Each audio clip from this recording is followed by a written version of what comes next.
Our next speaker I'd like to introduce is Glenn Samuels. He's going to be speaking about who LRH was, giving some stories and anecdotes from his own personal experiences.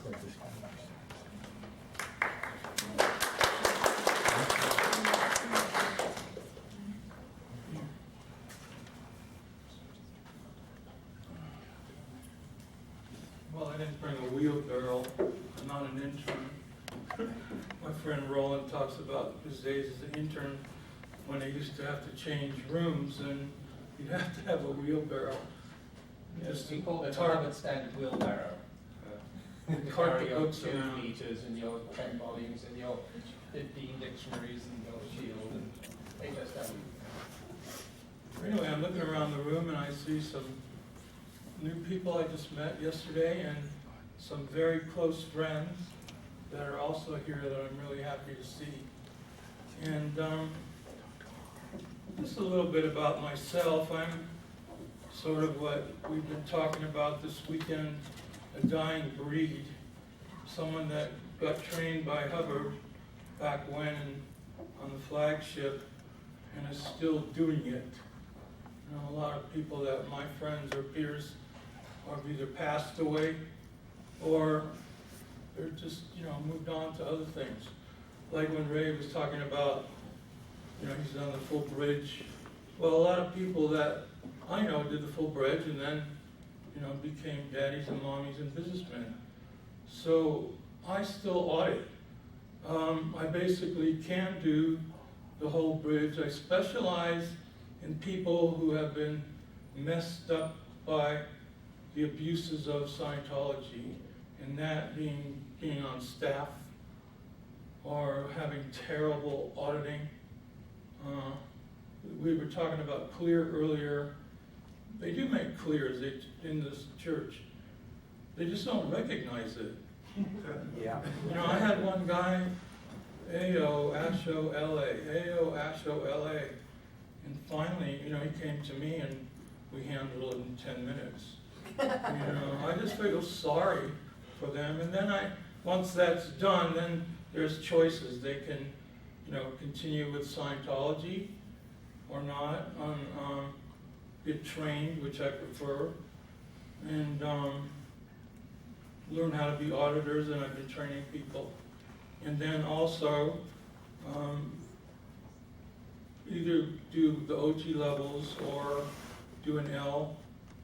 And what's also been happening is, say somebody's been out 10, 15 years and they don't have the same wife they had in Scientology or husband. So when I start working with them, say the ex-Scientologist, the wife notices big changes and calls me and said, "What do you do with my husband?" And then I get clients from there. But anyway, I didn't want to talk about myself too much. I have the rare pleasure to talk about L. Ron Hubbard. Is there anybody else in the room that has met him this lifetime? Yeah. Oh, Perry. Okay, and you are, sir? Jim Jackson. Louder, please. Jim Jackson. Oh, Jim, okay. Well, anyway, I had the rare pleasure to work with him on tech lines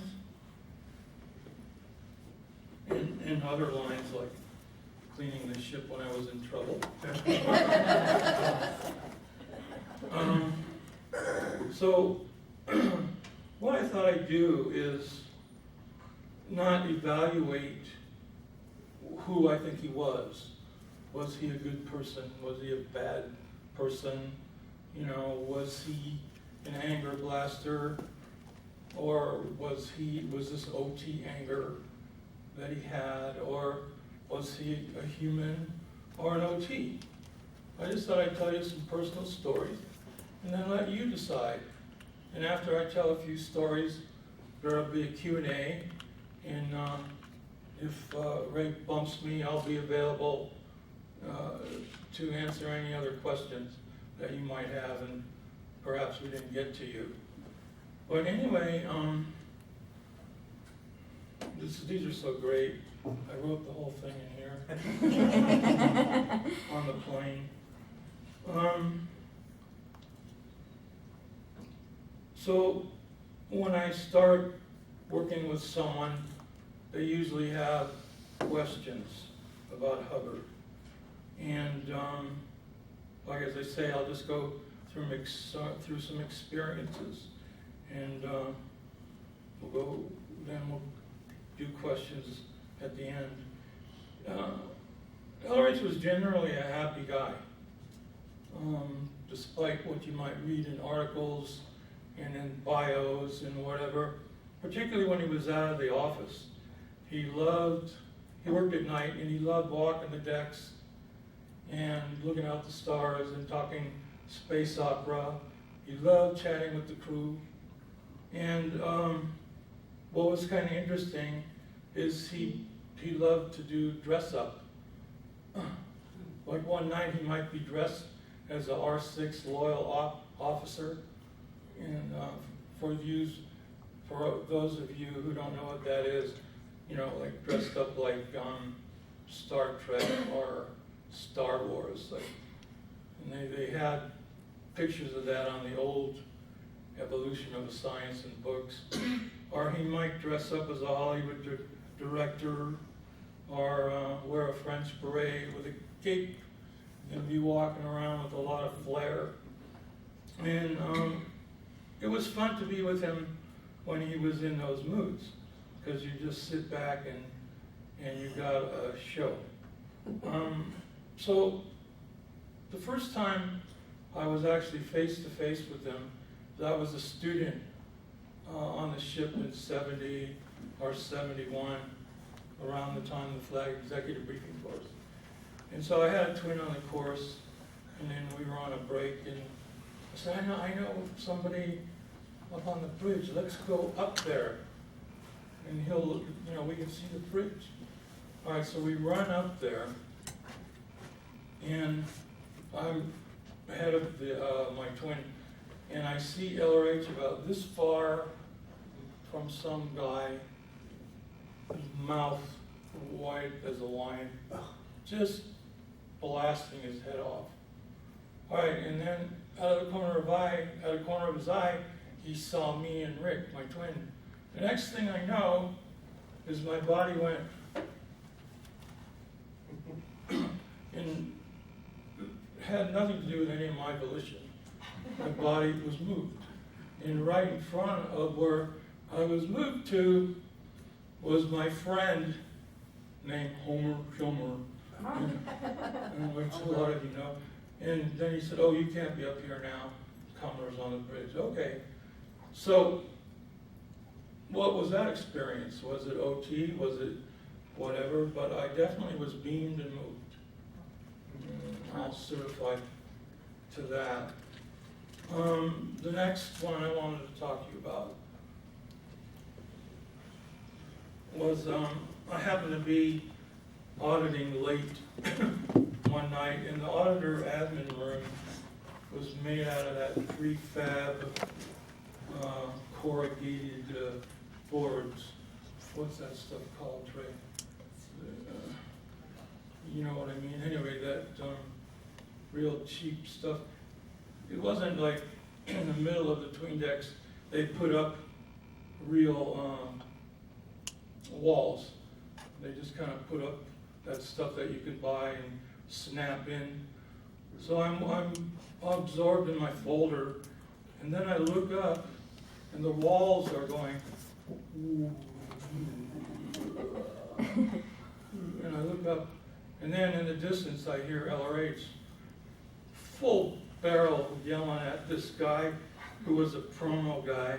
At the time, his pet project was called the Apollo Stars, and I hope none of you listen to their music. Anyway, he was into their music, and this poor guy named Doug was being yelled at. You spent 15 cents more each a poster.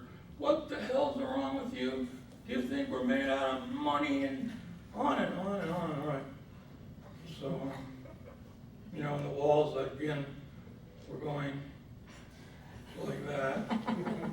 You so then it goes quiet, and I go back to my folder, and out of the corner of my eye, I see one of the Commodore's messengers. And the rule is, Commodore's messenger is supposed to be treated as if it's the Commodore.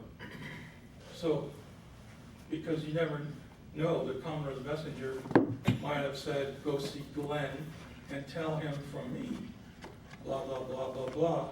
And they're trained to imitate his mood, tone, attitude, facials. So I saw a messenger and I popped up and I ran over, said yes sir, to a 12-year-old girl dressed in short shorts and a shirt tied up like that.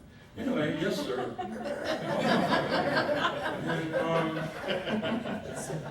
But right behind him is LRH himself. And it was one of those nights he was doing dress up. He had a big cape, a beret, and I think by that time he knew me by first name. He was good at that. He was good at all that Dale Carnegie stuff, remembering people's names and who they're married to and all that. Hey Glenn, how you doing? Oh, I'm doing fine, sir. It's up late doing some admin. How's the internship? All right, I'm doing okay. How many students? Well, there's about 20. He rolls his eyes and turns to the staff captain. I think at the time it was a guy named Tony Dunleavy. And he says, oh, it's a dog's breakfast then. I didn't say anything. And so Tony, being a kiss ass that he is, or was, I'll get them on policy, sir. And he did his best imitation of a G.I. Joe. And then they walked off. So the whole thing about the wall moving was kind of, what's the word? It was exciting, scary. Who is this guy that I completely changed my life to be here? 1 second he's yelling, and the next second, it was no more than 60 seconds, 90 seconds. He's a completely different person. So what is that, an ability, or does he have the, is he split and then can be someone else? I don't know, I'm not gonna answer those. But I did see a completely different person. So, you're gonna like this one. I didn't know it at the time, but the ships were being sold, and LRH was doing a brochure for Daytona and then what was to be Clearwater, and he used me as a model. And so I was the auditor, and sitting on a couch was the PC, and I was supposed to walk up and go with the folder in one hand, and then go, like, follow me, and so he's got his Hasselblad camera. That's the top of the line camera for people who don't know cameras. And he says, you're 1/10 of a second too slow.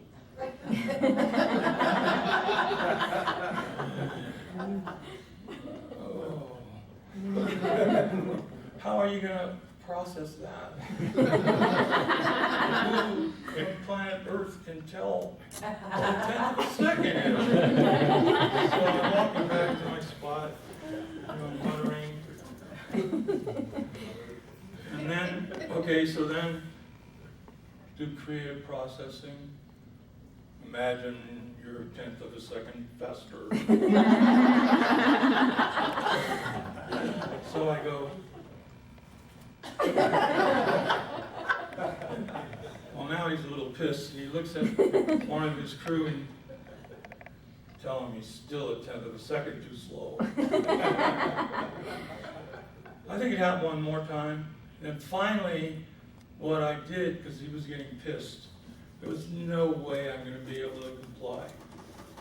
So what I did is, I said, how about I act like I just got there and I'm in motion? And he laughed. That ain't a bad idea. So instead of walking over, I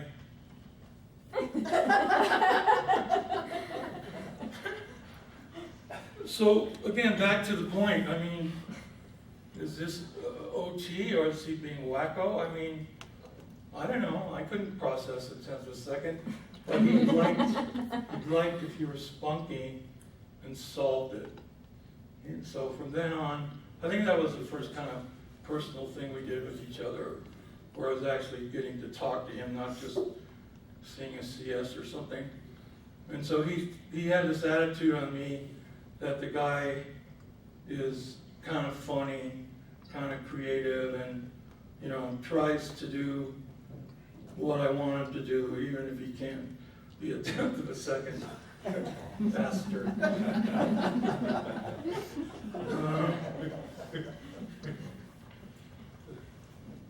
All right, here's one that used to happen.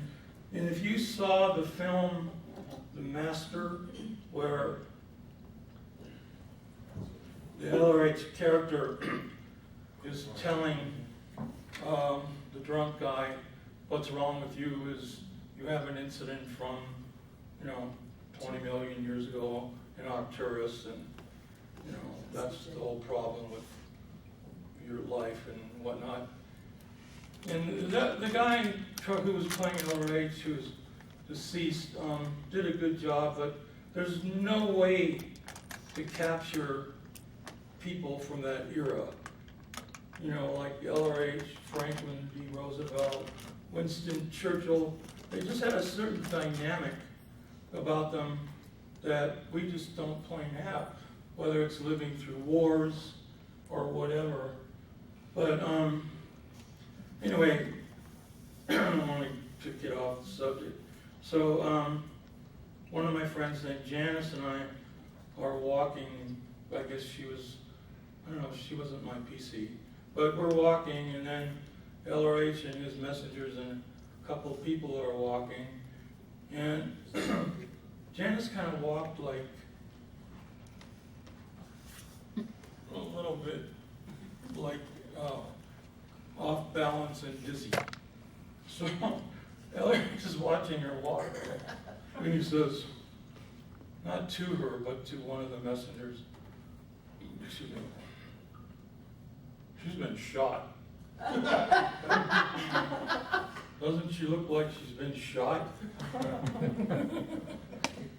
All right, so I didn't say anything, and somebody else in the back kind of just went, mumbled something. All right, so about a week or so later, Janice comes running into the auditor admin room where I'm running up a session. He was right, I was shot. I ran it out. I was shot. Then I watched her walk. I didn't see any great improvement. But at the time, women were wearing those real high-heeled sandals that I think are getting popular again. And I couldn't tell. But anyway, what that does is it brings open the questions on authority figures, levels of suggestion, evaluation, as is called in Scientology.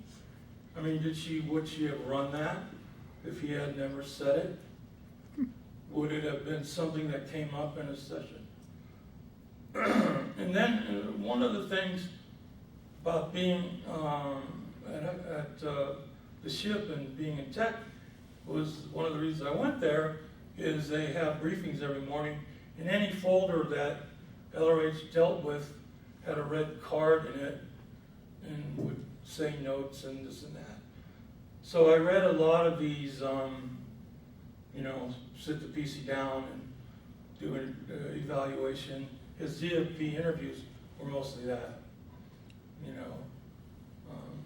Perry, what's wrong with you is the implant 28 trillion years ago, where, and I don't know, he was, if I were to add up the percentage, he was hit and miss, but I'd say 75%, which is, you know, that's the trouble with eval. My friend Roland was talking about that, is, you know, as intuitive as you can be, unless you're some God's given gift to psychics, you're going to be off. Because this one lady who was his nurse, I read her sessions after she got the eval, and she didn't think it was right. And then actually years later, I saw Kima, and I asked her, can I ask you a private question? And I said, you know, because she was very close with him. She was his personal nurse and all that. So she had a lot of these interviews. And I said, what did you think of those? You know, were they correct? And she kind of did like that, rolled her eyes, made some sort of noise. And I thought, well, I better get off this one. And but you know, the thing is that he took time. He got the person into his office. He showed caring, and his soul purged or merged with the person in there, and he felt them. And I'm sure just that experience from this great man was rewarding in itself, whether the incident was right or not. And that's sort of what I walked away with, that, you know, somebody might walk away with and write out tech shit on Hubbard, but that never worked too well.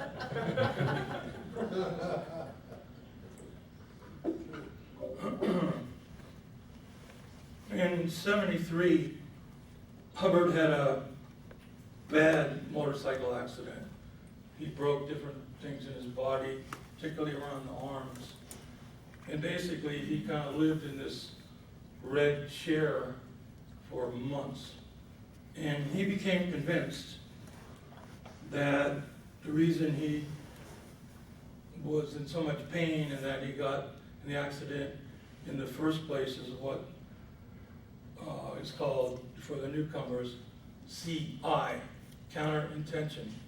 There was just too much damn counter-intention around him in his household unit, in the crew, in his staff, personal staff, which were at the time were called commoners' aides.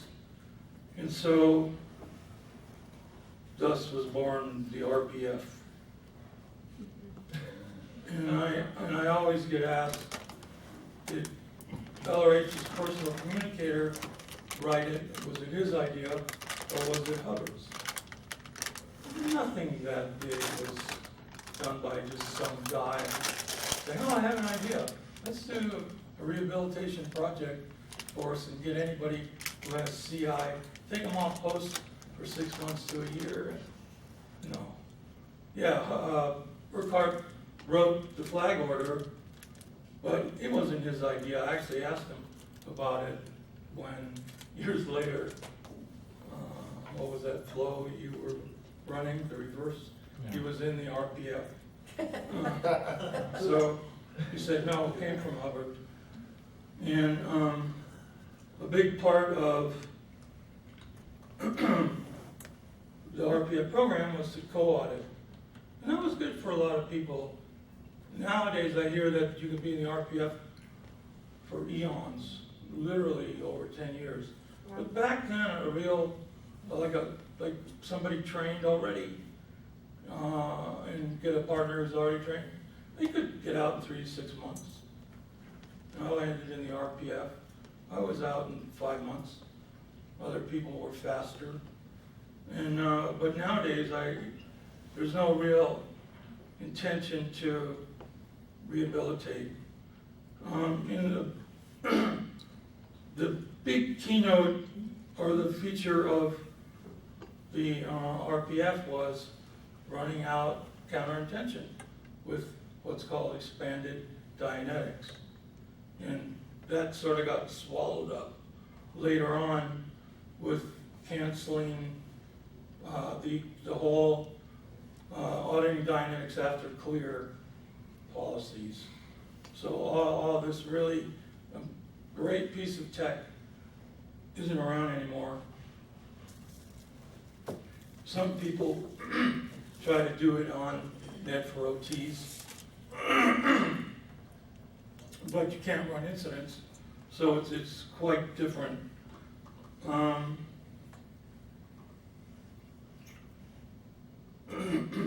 So in the RPF at that time were, excuse me, like people from his household unit, his butlers, his cameraman, people who cooked for him and who were poisoning him, people who did his laundry and made him itch, and all this kind of, and then just other random people. Oh, thanks. Oh, very nice of you.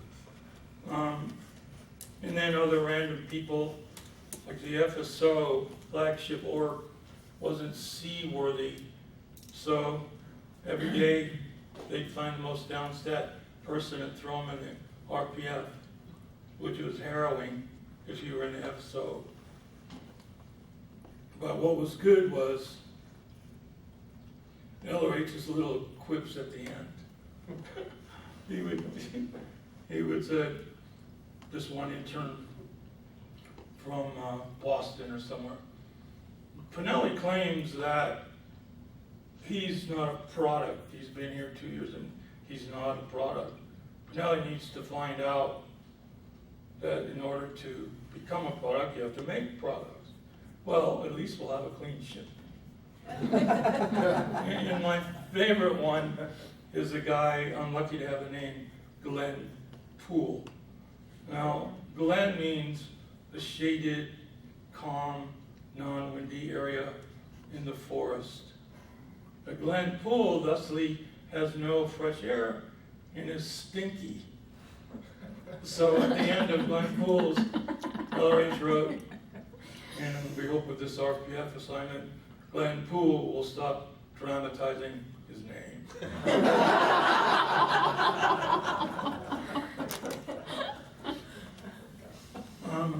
So, a lot of people had a good time on the RPF, and, they learned how to audit, they slept. Some of the evaluators in the flag bureaus hadn't slept in years. So it was nice to see them actually get some rest, learn how to audit, learn what Scientology is. All right, now what's coming up next is the question, did all this abuse start with Hubbard or with Miscavige? The hitting, the overboards, the beatings, putting people in the hole, and all this. Because I remember when I became aware of the mass exodus of most of the people in this room, about 6-7 years ago, a lot of the blogs, people were saying, oh, this all just started with Miscavige. All right, so I'll tell you a story and you can decide. Miscavige was, I don't even think, born yet, or if not at this time. Anyway, there was this little love triangle between two RPFers who were 12 and 13, and a boy in the before mentioned Apollo Stars. And he was playing the flute. And he had done well, and LRH rewarded him with a gold-plated flute. All right, so of course the one kid in the RPF was very jealous. This guy was in the PET project. He really had a liking for this other RPFer. As a 12-year-old, she was quite a knockout. No, I'm kidding. But she was a pretty young girl. And so what the RPFer named Lonnie did is he somehow snuck to wherever Kenny kept his stuff and threw the gold-plated flute into the ocean. Not good, besides the cost. So I was the CS on the case, and we finally got him to confess. All right, and so then when Hubbard found out, again, this was his pet project at the time, and when he's on a pet project, he's on it, and he knows every little detail, everything that happened, and all right, so this young kid who did this dastardly deed was put in the chain locker. Trey, when you were on the ship, did you ever see the chain locker? I don't remember it. There was Jim? No. Yeah, anyway, what a chain locker is where they keep the chains for the anchors. And it's dank, it's dark, maybe there's a rat nest in there, definitely bugs. And it's someplace that you don't want to put an adult in, yet alone a 12-year-old boy. And he would just pound on the top of the chain locker for hours and hours at a time. And then he would plead and cry and so on and so forth. And he would write notes to LRH. By the way, he wasn't called LRH on the ship, either R or the Commodore. And he never was called Ron, but just so you know. So anyway, Lonnie was in there going on a week, 2 weeks, and I couldn't countermand the order. I thought it was unfair, but I was just the case supervisor. So anyway, one thing that LRH said, which struck me as harsh, was, I don't know, Lonnie was begging and pleading, and LRH answer was, well, you got yourself in there, get yourself out. And that kind of tugged at my heart. Because Lonnie was he was, an awful little kid in some ways, but he didn't deserve to be in a chain locker, in my opinion. Excuse me. Finally, after a week or two, Lonnie had the cognition that he needed to ask for forgiveness. And he got out. And then they offloaded him, which means unceremoniously kicked him off the ship, sent him home, and that was that with him. So they finally let him out.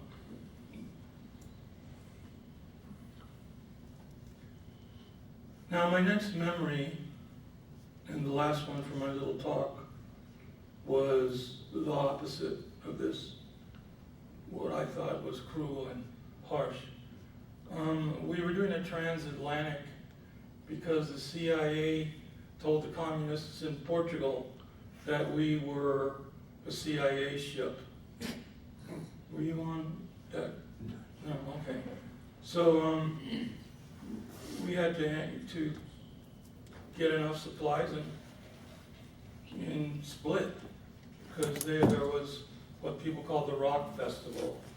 They threw a bunch of the senior crew members' motorcycles in the bay, and then an ensuing fight with rocks thrown back and forth, and so on and so forth.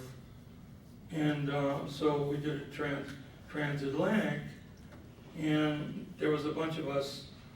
Not much auditing went on, so I volunteered to do painting, and I was up on scaffolding, and we were at sea, and lucky for me, it was smooth as glass.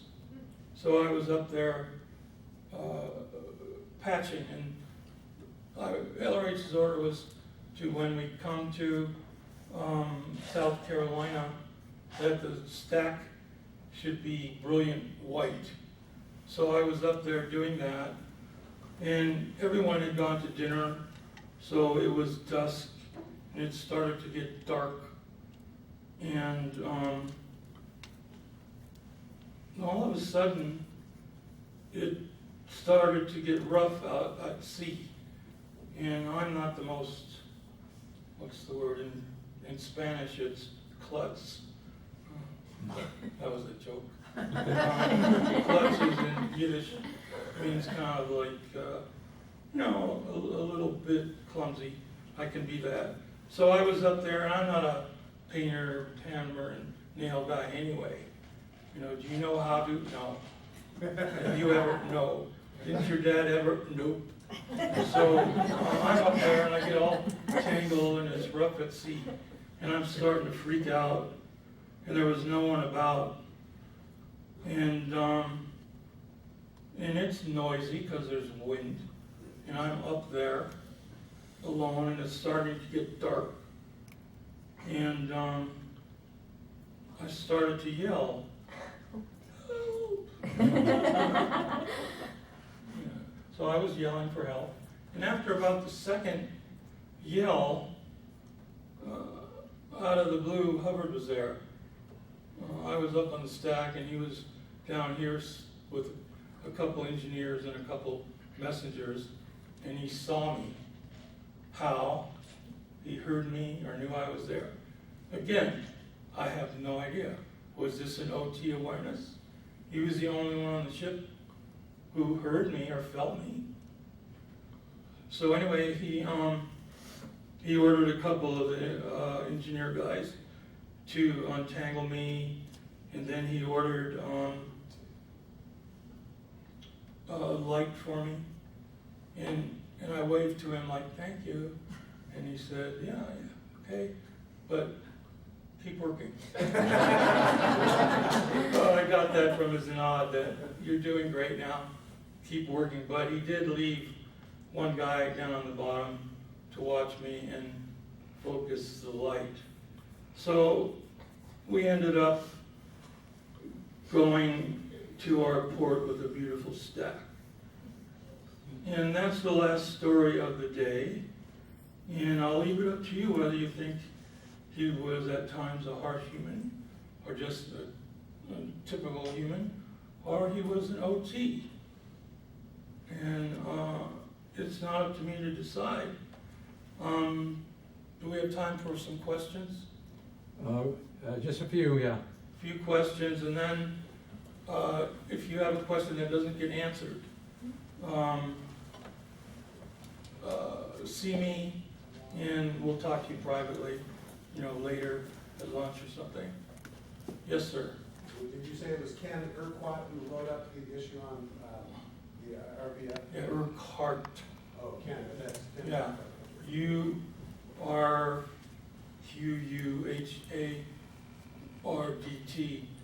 And guess who was the lucky auditor that got to audit him after he was removed from his PERSCOM post? Me. Anyway, that was horrific. The messengers at the time, were the young Turks as you see them now, not the older messengers who have all left pretty much and were the senior first messengers, but the Miscavige and those type guys, and they removed him. He was left in Clearwater to be Hubbard's eyes and ears, and the messengers wanted him out of the way, and they succeeded. Any other questions? Yes, sir. How do you think they did in the master as far as getting the general feel and of that time period? I didn't hear the first part. That film, The Master, you mentioned it earlier. Oh, yeah. So I was wondering how you felt they did as far as getting the feel of what was going on. Well, I wasn't there in the 50s. Perry was, and I don't know if you saw the film. But in general, they captured a lot of the reality of early Scientology, a lot of the reality of Hubbard, like being a speed guy on the motorcycle. There's a scene in that where he's zooming out on the desert. And then also, he was known to drink. I used to just like to walk at night by his office just to, you know, see him, to be on source. And there was a big whiskey shot on his office desk waiting for him. I don't know where he was. And I was like, man would drink whiskey. And I asked one of the messengers if he drank whiskey at night, and she covered it up. Said, no, that's just vitamin E. No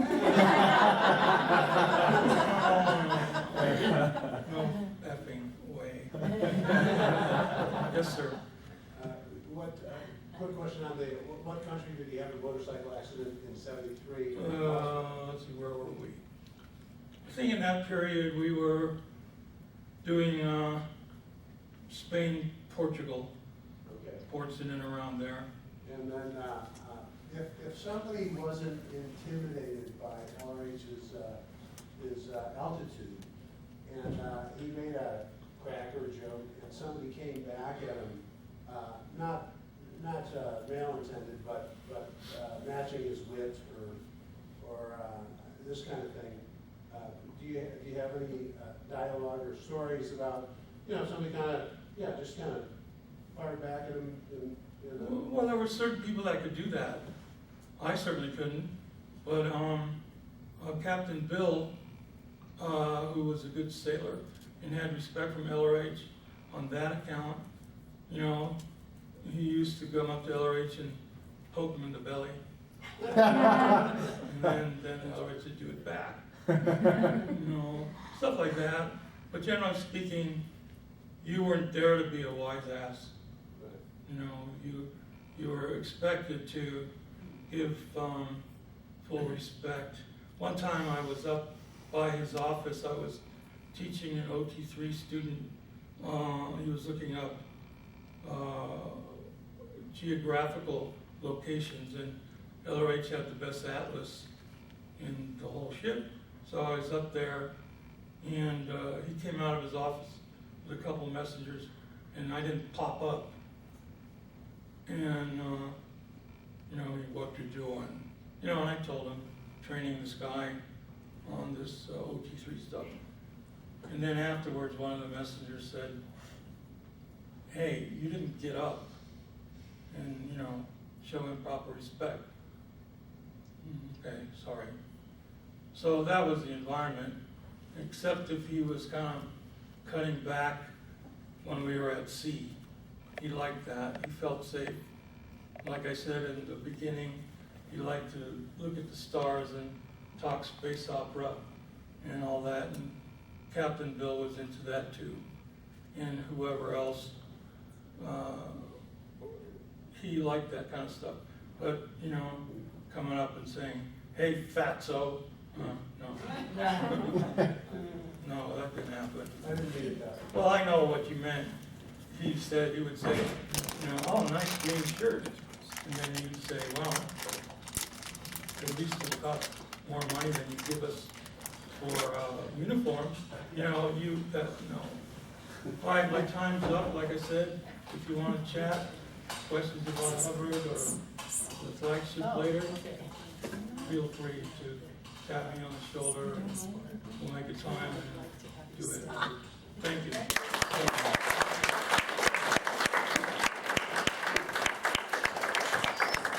Okay. I just want to say a few things. This is a very, very important thing. Sanity is not A equal A, correct? It's differentiation. Do you agree on that? Yeah. Okay. Now, I wasn't kidding when I said earlier how much ethics cycles we do at our place. Very few. You have to understand that there's a big difference between how the Sea Org operated. Maybe we should cancel the Sea Org just like they did GO. So I didn't like how the GO was operated either. Because it would not only spy on their enemies, they thought they were enemies, but they would also spy on us, on their clients. Sounds like the government. Huh? We operate on green on white policy and red on white tech. This is quite different than what's going on in the church. Have you noticed they don't operate on green on white very much at all? They don't really follow policy. And now they're not even operating on the original red on white. That's the tech volumes. Okay, so now we know because of his testimony, we know how David Miscavige got his training to operate that way. These Sea Org people. See? I don't know anybody in the independent field who's operating like that. Do you? No, we left that behind. See, that, suppression. Throwing people overboard is totally against the student hat tech. It creates engrams. It doesn't create ARC. The red on white, the correct policy creates ARC. Does that make sense? Mm-hmm. So, these Sea Org ways and these, maybe you had to be tough out in the ocean or something. I don't know. I wasn't in that environment. But I'm glad it's over. It's over for me. It's over for you. And in independent field, we do not operate on blue on white. We agree on that. And Sea Org ways of heavy ethics and that kind of stuff. We're free from that. If you just use policy, and the red on white, you're going to win. I continue to win because that's what I do. And I just want to put that out there, that there's quite a bit of difference between those guys, the way they operate, the way they did operate on the ship, and the way we should operate out here. That make sense? Mm-hmm. Yes. Yeah, we're not that anymore. Get that. I was in the Sea Org for 6 months. I seen what was going on, and I said, no, thank you. One of the two main things, which I was going to talk about later, was two main things about your rights as a state. What are the two rights as a state? Anybody know? Two basic rights? Yeah, be there and communicate. No, that's the crimes. That's a crime. Okay. Able to What? leave the game. One of them is able to leave the game, right? So I left the game, that's your game, because, it was crazy. The other right is your right to your own mind. And your own sanity. And then there are a couple other basic rights, but those are the two main rights that I operate on and we should operate on. See? You have a right to come to my office to get sessions, or you can go over to Bray and get sessions. Or you can go over to these people back here. And where are you at? Utah now? Where are you at? Idaho. Doesn't matter to me. I've done 3 bridges. Anyway, all right, let's introduce the next person.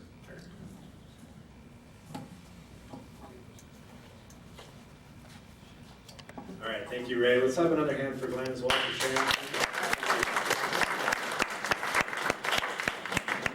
Our next speaker here is Brenda Dyer. She's new OT8 and original OT8. Trained auditor with 35 years in Scientology. Brenda, please.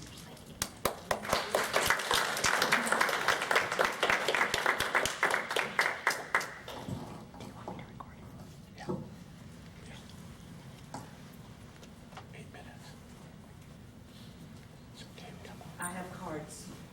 If anybody wants.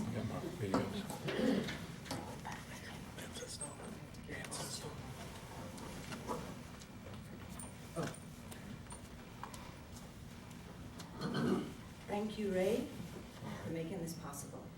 All right. Yeah. With that, this is your 15th year, I understand, Yes, it is. and it takes a lot of stamina to do that. Yes, it does. I don't think I could have done it, so I appreciate you. Okay, so I'm gonna try not to read the speech and try not to give you all the gory details of my life of 35 years in the church. you know my name, Brenda Dyer. I was born in Belize, so I'm sure I'm the first OT8 from Belize. Secondly, my mother is 100% Hindu Indian. So I've been always on this track. Can you hear me okay? No. They go closer. Or Yeah, bend well, it. I think I can bring it down, right? Yeah. So I've always been on the track for spiritualism. I always wanted it. Hmm. Searched and searched and searched, and I found Scientology in Hawaii under a coconut tree. Somebody walked up to me and body rotted me to the org.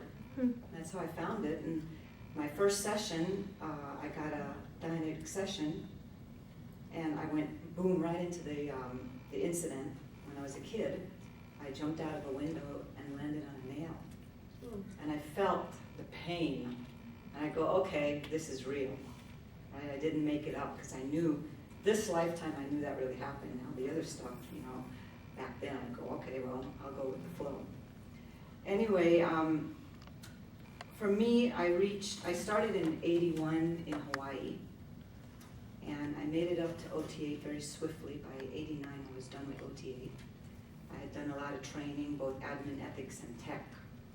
So I pretty much knew what I was doing, and I didn't feel I would get hoodwinked by anyone.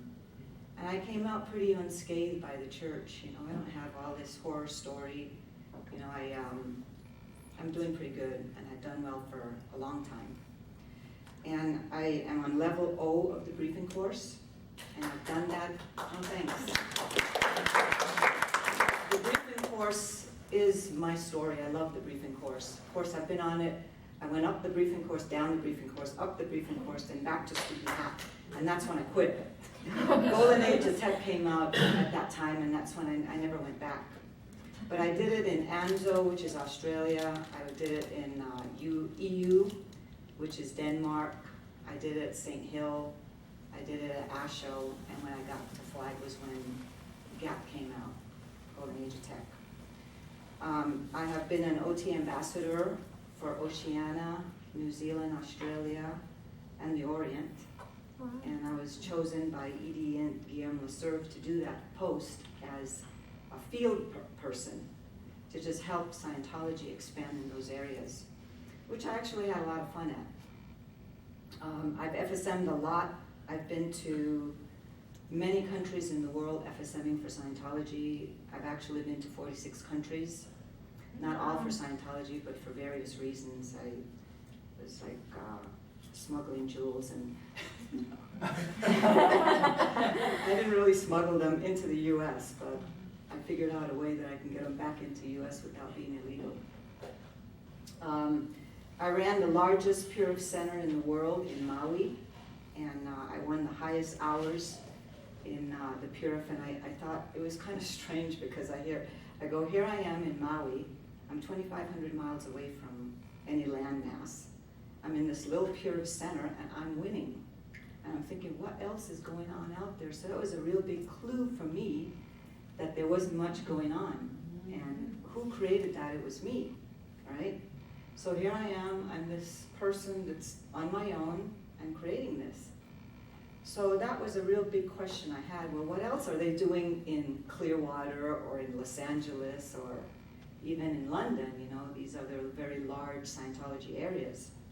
So that's a real question I had in my mind.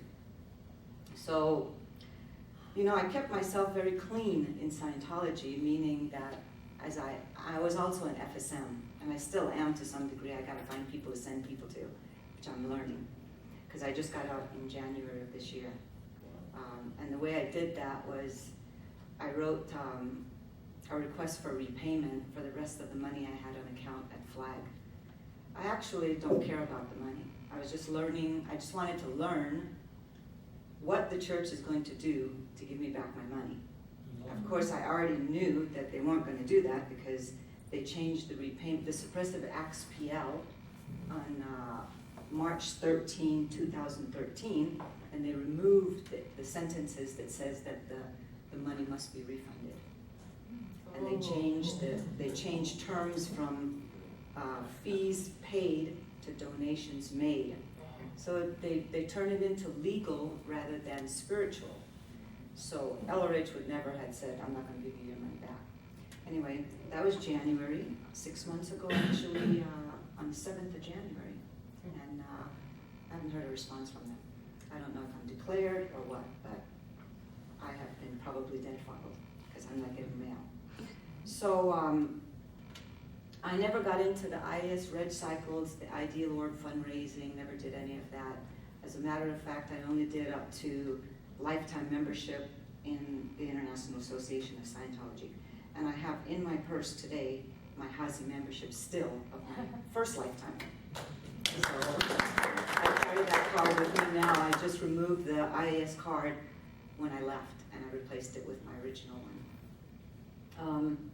So my real story here is to tell you a little bit about my exit from the church and OT8. So I was in the church for 35 years, and my exit wasn't really that bad. You know, like I told you, I did OT8 in '89, and I figured I was in non-existence as an OT. So what do you do in non-existence, right? You find a comm line, and you make yourself known and find out what is needed and wanted and do produce and present it. So that's what I was doing. And using my OT ambassadorship, I did a lot of things in Hawaii. And I did the Great Aloha Run, we ran the water station. And in Hawaii, we have pigeon there. So we don't say like, read Dianetics, we say try read Dianetics, right? So we had that as our t-shirts.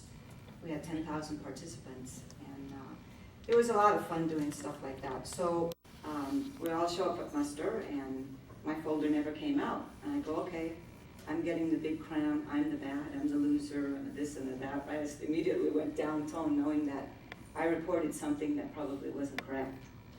And so a few hours after I was waiting for my folder, it came out and it said course room. I go, yep, I knew it. So I go into the course room, everyone else was there too. And they were all there to get corrected on the exact issue that I reported. And Jeff Walker, senior CSN, happens to be there and handles it, and handles us all. So I went back in the course room and did a danger condition because I listened to a senior person who was a SEER member that I thought knew better than me. Right? I go, okay, he knows better than me, I'm gonna listen to them, and I should never have done that. But anyway, I finished OT8, went back home, and about 3 or 4 months later, 400 OT8s were recalled to the ship to get corrected on that point. So I felt like I was on my way to making sure standard tech was being applied. And that's really truly what this is all about, is that we all want standard tech. And there's a mismatch of things in the church and outside the church. And it's up to us to make sure standard tech is going to be applied. So in 2010, I'm still in the church, and a friend of mine comes up to me and says, did you know that OT8 was split up by the church? And I go, what? And he goes, I can send you all the information. I can send you all the internet sites to go to. And I go, don't send me stuff like that. I don't want to hear about it. I'm a Scientologist. Don't do anything like that. And so the guy sends me an email and says, well, you sound like you're a real standard Scientologist, and I won't send it to you. So I wrote a knowledge report on him after it being solicited, right? Anyway, he got declared. And last year when I was thinking about looking at websites, you know, I thought, maybe this guy's right. So when I left, I called him. And he took my call, and I said, I hope you're not mad at me, but this is what's happening. And he says, yeah, I wanted to find out what he knew about this OT8, because OT8 has been my thing, right? It's like, that's what's going to make me OT. It's the first OT step. It's different than the rest of the bridge. It's more positive gain auditing. It's not negative gain auditing. I go, that's what I want. That's what I've been looking for, and I'm going to be an OT, and I'm going for it. And then he throws this rock in my universe, and I'm like, okay, I'm going to dig and find out. And so he told me where he had heard it, and I don't remember the name, so I'm not going to say it, but it made sense. And now I hear OT 9 and 10 is being released, and I wonder what that is about. So sometime a couple of years later, a year later, I got talked into going back on 7. I was off OT 7 after I had completed it and OT 8 for 23 years. And all of a sudden, I didn't make it. So I go back, and I'm not clear. I didn't do OT 4 properly. I didn't do OT 5 properly.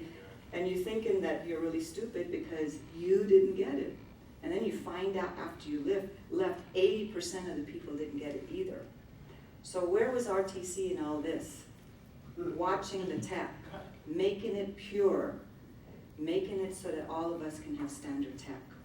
It made me just really wonder, right? So I went back on 7, and some of the techniques that I thought were really valuable and helped me get through it fast weren't there anymore. And I go to the supervisor and says, what happened to blah, blah? And she said, oh, we don't do that anymore. It's not LRH, or it was only meant for OT5, and we're not going to do that anymore. And I said, well, I'd like to see the LRH on it. That's what you're supposed to see, right? You're not supposed to accept verbal tech. And so she said, I can't show that to you. Well, why not? Oh, because it's confidential. Oh, well, I'd like to see it. Oh, no, you can't see it. It's confidential. Just go with the flow. So I persisted, and I knew that I know who I am, and I'm not going to like squirrel, right? I want to do things right. But it's not something that I needed, especially. It makes you go faster, but it's not absolutely necessary. So I carried on, and so let me get tracking of where I'm at here. So then I'm here in Orange County, grand opening of the building, the 16.3 million building, 16.2 million. 16.7. Oh, 16.7, excuse me, yeah. It's a lot of money. And I'm at the grand opening, and there's an aisleway going across here. That's the building in front. There's an aisleway here. David Miscavige is here. Laurice, his communicator's here. I'm here, and Ned McCrink is here. So David Miscavige walks to go sit at his spot, and he walks in front of me, and he slows down for like 4 seconds, and he just glares at me.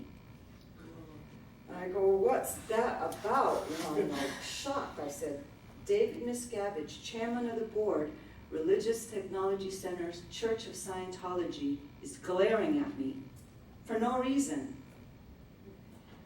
And I didn't tell anybody about that for 2 years. I just kept it a secret, thinking, well, maybe I didn't see it right. It's not true. You know, you start to doubt yourself in front of, when you're presented with suppression, you go into doubt about yourself. And so it wasn't until years later, and even Ronnie Miscavige wrote his book. Ron Miscavige wrote his book, and one of the things that he said in there is that the first time David glared at me, I knew I was no longer his dad. He was no longer going to treat me as his dad. So that was an experience that I could never forget. Make a long story short, you go back for 6 months checks. In the old days, they were considered very theta. You would go in for 6 months checks, and you would, get